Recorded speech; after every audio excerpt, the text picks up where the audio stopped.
Hello friends, स्वागत है आपका अपने यूट्यूब चैनल लेट्स स्टडी में। तो आज हम डिस्कस करेंगे buffer system.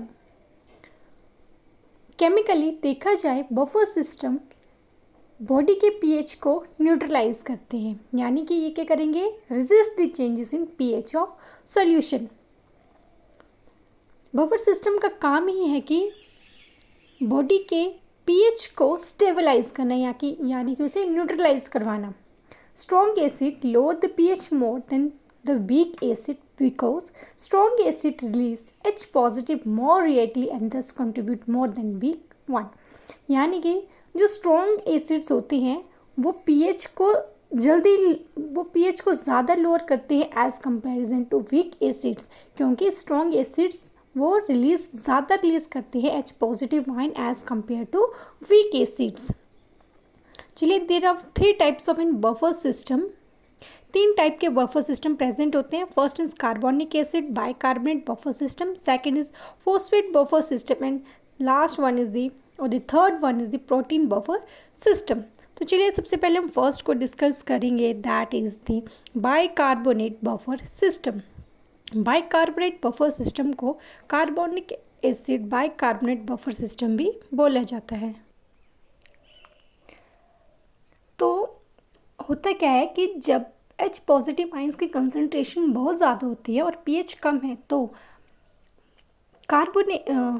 Carbonic acid act करेगा एज ए वीक एसिड और वो excess hydrogen ions H positive ions को रिमूव करेगा और pH को बढ़ा देगा। यानी कि H positive strong acid plus weak base, इन्होंने क्या किया, H पॉजिटिव आयंस को रिमूव कर दिया और pH जो है बॉडी को उसको इंक्रीज़ किया। नेक्स्ट, अगर H पॉजिटिव आयंस कम है और pH बहुत ज़्यादा है तो कार्बोनिक एसिड ब्रेक करेगा इनटू द बाइकार्बोनेट्स और H पॉजिटिव आयंस में, जिसकी वजह से क्या होगा कि H पॉजिटिव आयंस बढ़ जाएंगे और pH कम हो जाएंगी। चलिए, तो नेक्स्ट है phosphate buffer system. Phosphate buffer system 2 components का कंपोज होता है। First one is the dihydrogen phosphate जो कि वीक एसिड की तरह एक्ट करेगा और मोनोहाइड्रोजन फॉस्फेट जो कि वीक बेस की तरह एक्ट करेगा।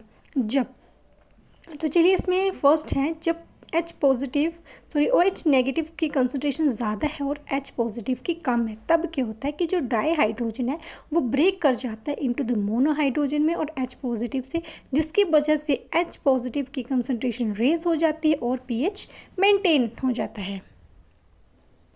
तो जैसे कि मैंने आपको बताया कि OH की कंसंट्रेशन ज़्यादा है और H पॉजिटिव की कम है, तब डाईहाइड्रोजन किस में ब्रेक होगा, मोनोहाइड्रोजन में और वाटर में, जिसकी वजह से क्या होगा, H पॉजिटिव की कंसंट्रेशन बढ़ जाएगी और pH मेंटेन रहेगा। जब हाइड्रोजन आयंस की कंसंट्रेशन ज़्यादा है और मोनोहाइड्रोजन क्या करेगा, कंबाइन करेगा H पॉजिटिव के साथ और वो एक्सेस हाइड्रोजन आयंस को रिमूव करके वाटर और pH को मेंटेन करेगा। क्या हुआ, ये क्या है, मोनोहाइड्रोजन फॉस्फेट और ये H पॉजिटिव आयंस हैं। इसने इसके साथ कंबाइन किया और H पॉजिटिव आयंस को रिमूव करके, क्योंकि ये क्या है, क्योंकि ये यहाँ पे एक्सेस पे है, तो इसने क्या है, इसके साथ कंबाइन हुआ और एक्सेस को रिमूव करके इसने क्या बना दिया, वीक एसिड बना दिया, जिसके कारण pH जो है वो मेंटेन होगा। Next one is protein buffer system. Protein buffer system जो है वो प्रेजेंट होता है इन द इंटरसेलुलर फ्लूइड में और ब्लड प्लाज्मा में।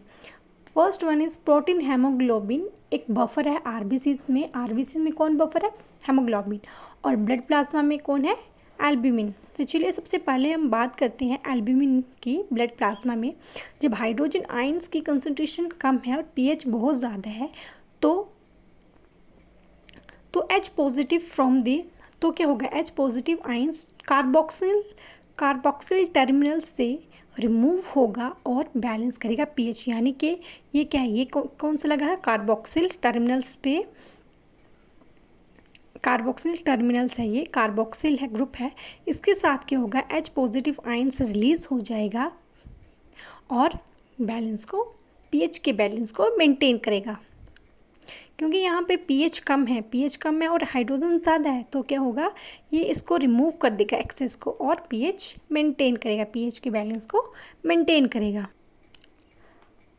जब हाइड्रोजन आयंस की कंसंट्रेशन ज़्यादा और पीएच कम है तब क्या होगा, वो कार्बोक्सिल टर्मिनल क्या करेगा, हाइड्रोजन आयंस को गेन करेगा और पीएच को न्यूट्रलाइज करेगा। ये क्या कार्बोक्सिल ग्रुप पे क्या होगा, हाइड्रोजन आयंस क्या होगा, इसके साथ अटैच हो जाएगा, क्या होगा, इसके साथ अटैच यानी कि गेन हो जाएगा, जिसके कारण क्या होगा,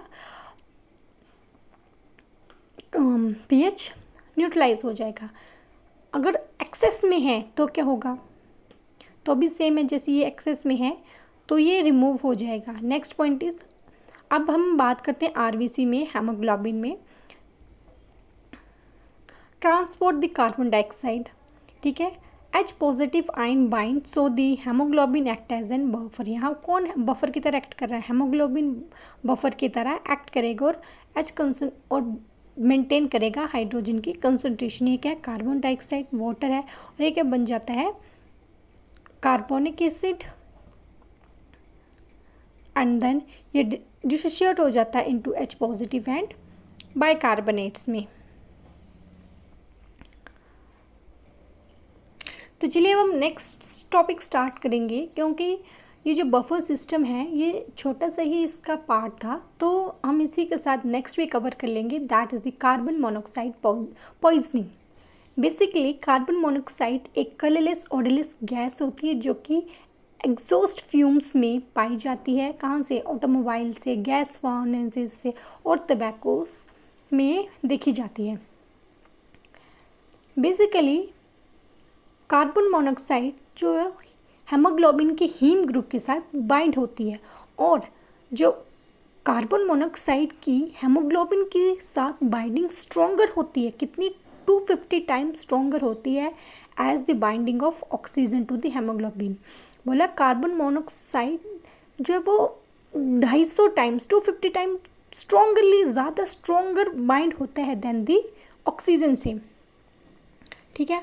अगर ब्लड में कार्बन मोनोऑक्साइड का लेवल ज़्यादा हो गया है तो जिसके कारण क्या हो सकता है, कार्बन मोनोऑक्साइड पॉइजनिंग हो सकती है। अगर इसको प्रॉपरली अगर ठीक ढंग से ट्रीट ना किया जाए तो आदमी की, जो इंसान है, उसकी लाइफ भी खतरे में हो सकती है, इट्स वी फैटल। बोला कि हमें अगर कोई किसी इंसान को, किसी विक्टिम को कार्बन मोनोऑक्साइड पॉइजनिंग हो गई है तो उसे हम बचा भी सकते हैं। कैसे, हम उसे प्योर ऑक्सीजन की सप्लाई करेंगे, जिसके कारण कार्बन मोनोऑक्साइड हेमोग्लोबिन से सेपरेट हो जाएगी और उसे, उसकी बॉडी से कार्बन मोनोऑक्साइड अलग हो जाएगी। Next is effect of carbon monoxide. Carbon monoxides को साइलेंट किलर भी बोला जाता है। बोला brains only use the glucose, brain जो सिर्फ और सिर्फ ग्लूकोज को ही यूज़ करता है, एंड तो वहाँ पे क्या होता है, फैटी एसिड्स का मेटाबोलाइजेशन नहीं होता है। किसकी वजह से, बिकॉज ऑफ, ड्यू टू, क्यों नहीं हो पाता है, क्योंकि ब्लड ब्रेन बैरियर की वजह से। तो वहाँ पे कोई भी ब्लड ब्रेन बैरियर की वजह से फैटी एसिड्स का मेटाबोलाइजेशन नहीं हो पाता है, क्योंकि वहाँ पे कोई भी एंजाइम प्रेजेंट नहीं होता है for the utilisation of fatty acid. So due to the presence of, तो कार्बन मोनोऑक्साइड की प्रेजेंस की वजह से ब्रेन क्या बन जाता है, सेंसलेस बन जाता है। The affinity of an carbon monoxide for the hemoglobin is even greater than for the hemoglobin। बोला जाता है कि कार्बन मोनोऑक्साइड की मायोग्लोबिन के साथ अटैच होने की एफिनिटी बहुत ज़्यादा है as compare to the haemoglobin के साथ। अब बाइंडिंग द कार्डिक मायोग्लोबिन, अब उसके साथ अटैच हो गई कार्बन मोनोऑक्साइड के साथ, तो वो क्या कोज करेगी, myocardial depression, hypotensions and the arrhythmias cause कर सकती है।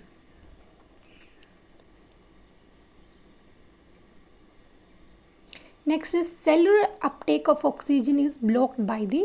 बोला कि जो ऑक्सीजन का जो अपटेक करेंगे वो भी ब्लॉक हो सकता है by the binding of carbon monoxide with the mitochondrial cytochrome AA3।